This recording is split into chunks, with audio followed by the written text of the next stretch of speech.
Oui, chers frères, chères sœurs, car nous sommes frères et sœurs. À chaque fois, je rencontre de nouveaux chrétiens, j'allais dire, c'est-à-dire des personnes de communauté que je ne connaissais pas auparavant. Je me sens un peu comme Paul sur le pont, vous savez, lorsqu'il rencontre Lydie. Ils font des tentes tous ensemble, mais ils se reconnaissent en famille, en fait, en famille de chrétiens. Et ce soir, je suis en famille. Je vous remercie de me faire l'honneur de me recevoir. On m'a gentiment demandé de témoigner de celui que je suis. Alors, vous savez déjà que je suis pasteur de l'Église adventiste. Ce que vous ne savez pas, c'est que je suis un jeune pasteur. Je suis ce qu'on appelle une vocation tardive. Ça m'est tombé dessus, pour tout dire, le premier mercredi de février 2017. C'était il n'y a pas longtemps, hein. À cette époque, j'étais artisan, j'avais une entreprise, j'installais de la climatisation, du chauffage, ce genre de choses.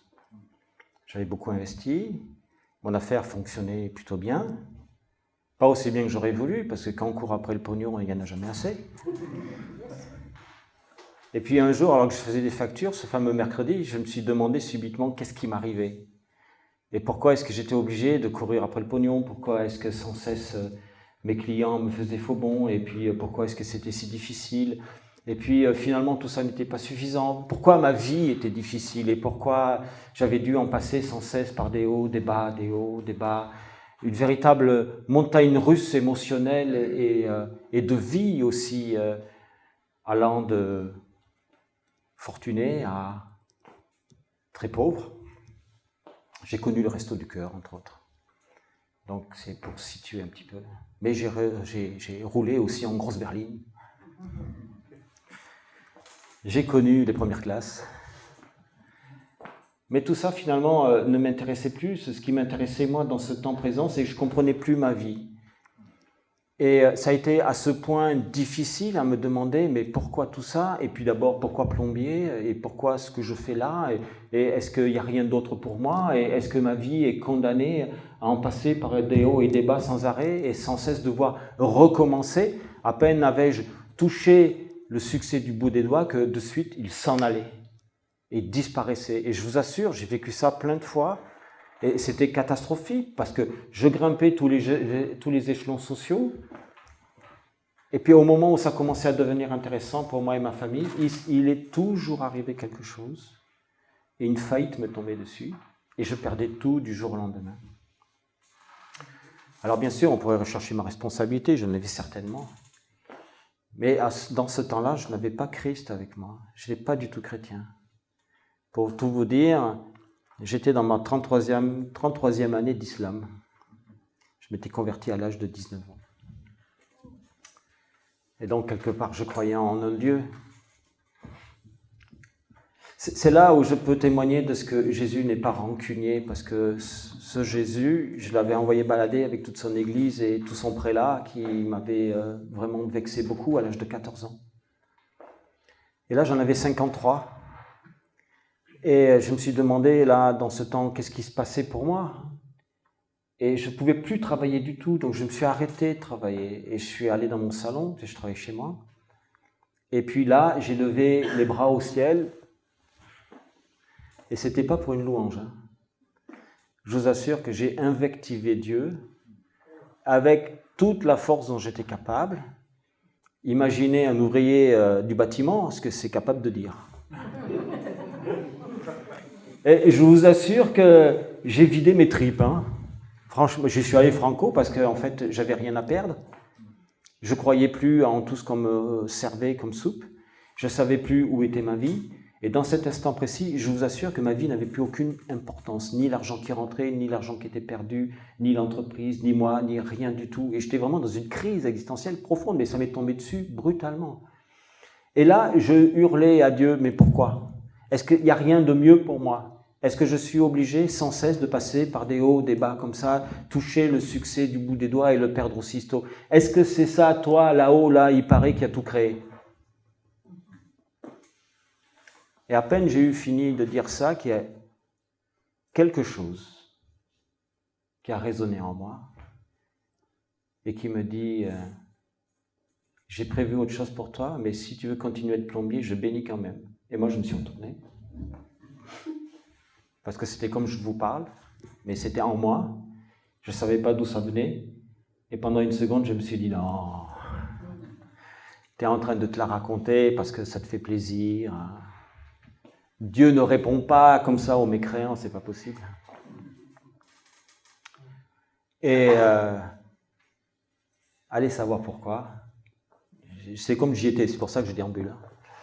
Il y avait ma table de salon, et puis dans le bord, là, il y avait une Bible. C'était la Bible de mon épouse. Mon épouse était déjà chrétienne. Je prends cette Bible. Allez savoir pourquoi je suis allé pas chercher mon tapis de prière, mon chapelet, mon Coran. Quand Jésus revient, faites-moi penser à lui poser la question. En tous les cas, j'ai pris cette Bible, et vous savez, j'ai même pas eu besoin de l'ouvrir, juste je l'ai tenue comme ça. Et c'est comme si cette Bible s'ouvrait. Et lorsque j'ai regardé dedans, parce que comme ça s'ouvrait, je regardais ce qui se passait, en jetant un œil, soudainement, c'est exactement comme s'il y avait un rayon qui sortait, enfin, c'est comme s'il y avait un mot qui jaillissait de la Bible et qui me percutait de plein fouet. Et ce mot disait « Je suis la porte, celui qui passe par moi est sauvé ».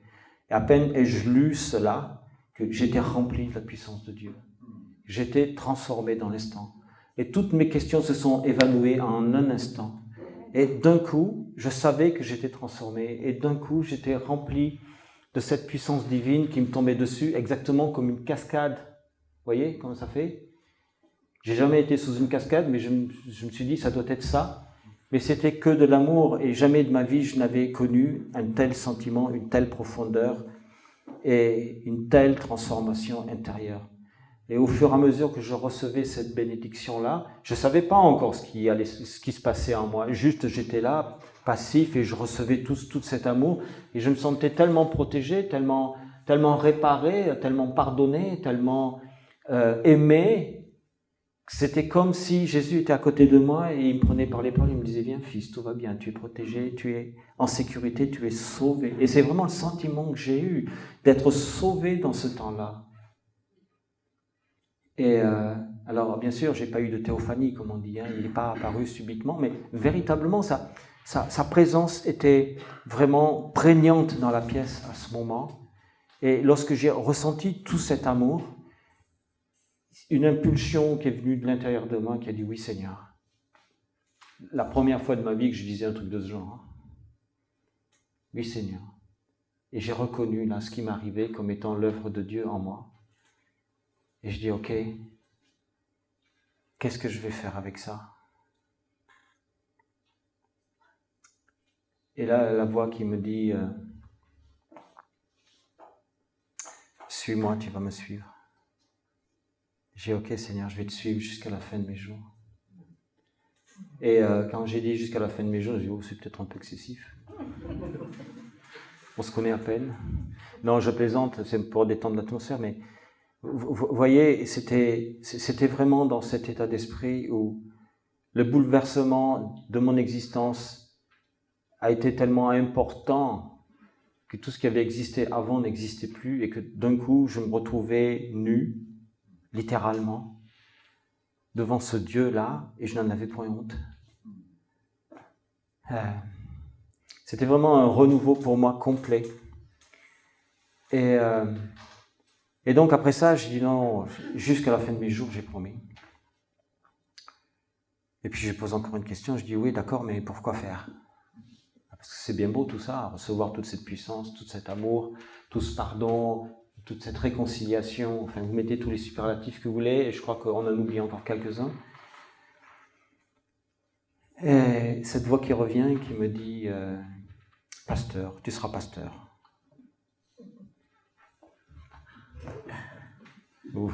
Ouvrier du bâtiment, pasteur. Hein. Je dis bon ouais, ok, d'accord, allons-y, c'est original. Je dis, ok, allons-y pour pasteur alors.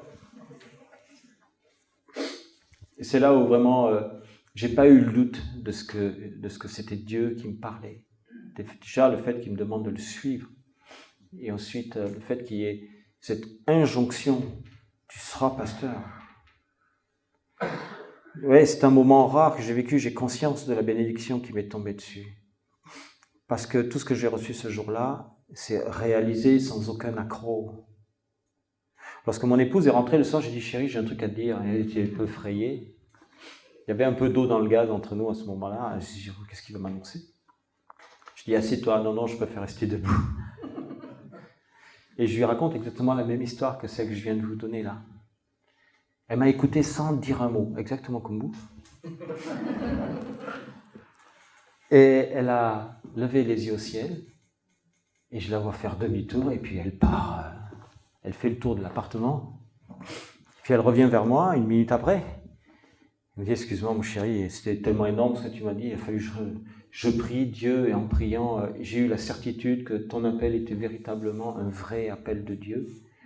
Moi je ne peux pas me battre contre Dieu, donc allons-y ensemble. Et vous savez, j'étais tellement chaud à ce moment-là, j'étais tellement imprégné de cette présence, qu'elle m'aurait dit non, c'est pas pour moi. Je dis, c'est pas grave, j'y vais quand même. Je vous assure, ça n'était à ce point-là.